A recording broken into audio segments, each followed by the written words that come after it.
Tamang-tama itong gagawin natin para sa day 4 ng ating no spending challenge. Kailangan mo lang ng cream cheese, pinakamura sa Walmart, tapos asukal, konting vanilla extract, at saka ng whipped cream. Tapos, lalagyan mo rin siya ng itlog. At dahil parang kinapos yata yung whipped cream, gumamit ako ng evaporated milk. Pagka-add ko ng eggs, feeling ko parang naging runny yata yung consistency niya. Kaya ang ginawa ko, dinagdagan ko na lang ng konting harina. Sa huli, tingin ko dapat hindi ko na talaga dinagdagan ng flour eh. Pero tingnan nyo na lang hanggang dulo yung video. Food processor nga pala yung gamit ko. Pwede ring blender. Hindi ko alam kung ano yung difference kung gagamit ako ng mixer. Pero ito kasi yung recipe na finalo ko. Pagkatapos nyan, pwede nyo lang i-ready yung pan nyo. Tapos lagyan nyo lang ng parchment paper sa ibabaw.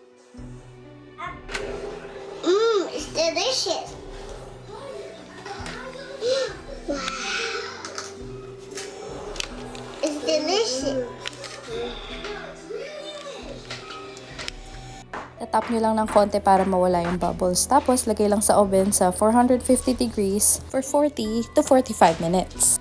Pag napalamig nyo na sa room temperature, pwede nyo na siyang ilagay sa fridge para i-chill.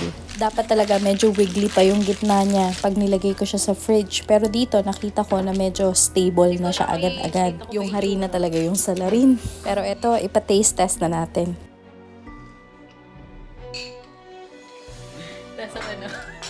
Lasang egg pie.